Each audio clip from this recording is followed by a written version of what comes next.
Sziasztok! Hamarosan műszakira kell vinnem az autót, és most előtte egy kicsit átnéztem, és kiderült, hogy a hátsó lámpába az egyik izzó nem világít, hát remélem, hogy csak az izzóval van a probléma, úgyhogy most kicseréljük. Ez egy harmadik generációs 2011-es, már faceliftes Honda CR-V.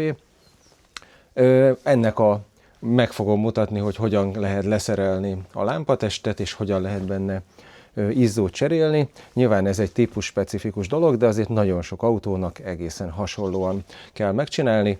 Hogyha érdekel, tartsatok velem ma is. Most felkapcsoltam a világítást, és látod, hogy itt bal oldalt 2 piros világít, itt jobb oldalt pedig csak egy, és itt az ebben lévő izzó az viszont nem.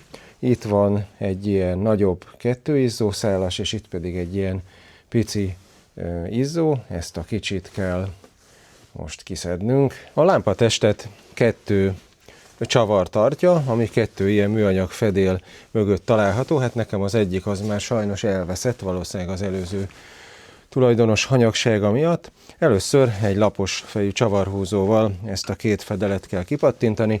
Erre figyelni kell, hogy műanyagból van, ne törjön el, különösen ilyenkor most -4 fok van, ilyenkor a műanyagok még egy kicsit megmerevedhetnek és még törékenyebbé válnak, úgyhogy óvatosan kell csinálni, így benyúlsz, kipattintod, na és sikerült is, tökéletesen sikerült letörnöm, pedig láttad, hogy mennyire óvatosan csináltam, de az első kicsi mozdulattól letört a pöcke, nyilván ezért hiányzik a másik is, mert hát nem valami jó anyagból van.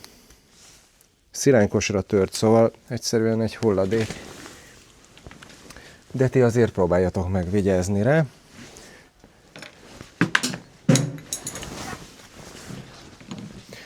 És a csavarokat pedig egy 8-as dugókulccsal lehet eltávolítani.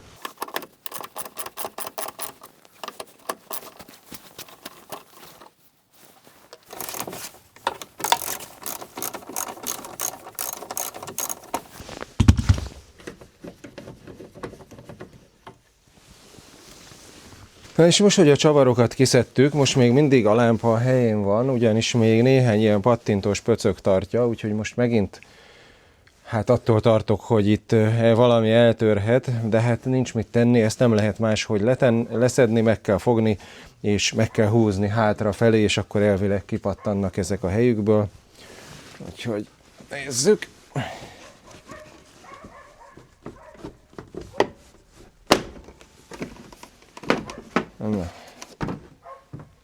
Aha. 1. Itt van 1, 2, 3 ilyen bepattintós pöcög tartja,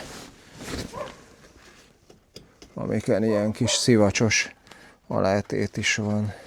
Na és hát itt 4 izzófoglalat van, ugye szerintem a legalsó a tolatólámpa, ez a nagy fehér, ez itt a második, ez az index, és akkor a felső 2 a 2 hátsó lámpa, amiből ez a féklámpa is egyben, és nekünk a legfelső az, ami problémás, úgyhogy ezt az izzófoglalatot kell innen a helyéről most kimozdítani, amit úgy tudunk megtenni, hogy az óramutató járásával ellenkező irányba, tehát balra el kell fordítani, és akkor így kijön a helyéről, látod, egy ilyen bajonett zár.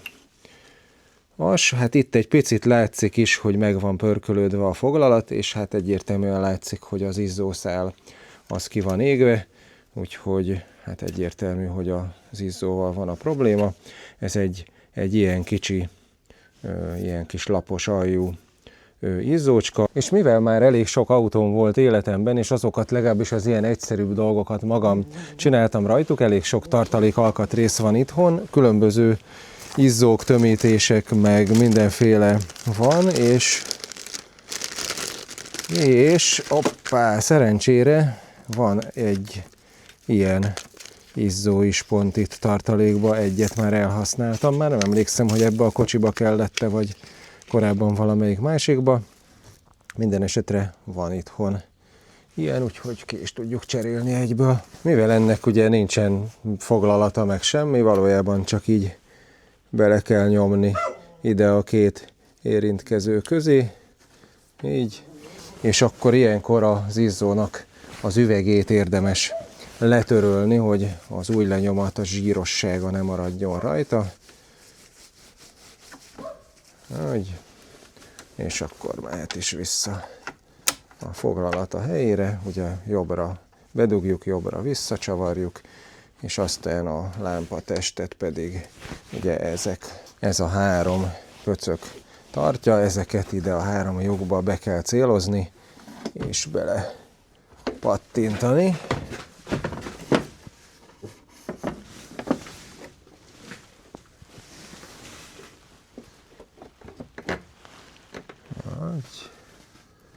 Úgy.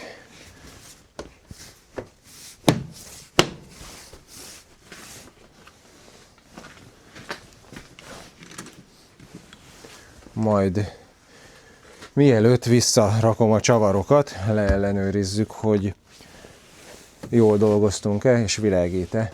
Ugye ilyenkor a gyújtást rá kell adni, világítást fel. Na nézzük. Na és most mehet a két csavar vissza a helyére, azonban mivel ez egy ilyen fém a fémben, közvetlenül a karosszériába épített anyába megy bele, és látszik is, hogy egy picit rozsdás, ezért egy kicsi ilyen grafitos zsírral megfújom, hogy megfújnám, hogy ne rozsdásodjon tovább ez a kenőanyag, megakadályozza a rozsdásodást, meg könnyebben be is megy a csavar a helyére.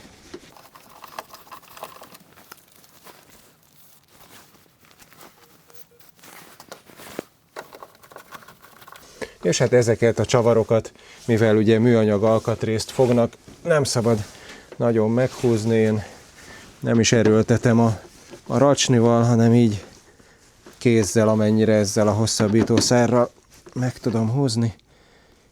Azért ez is néhány newtonméter nyomaték, ez így bőven elég lesz, és hát mivel sajnos ez a hülye fedél a legnagyobb óvatosságom ellenére is eltört, nem tudom visszarakni, úgyhogy így marad szabadon.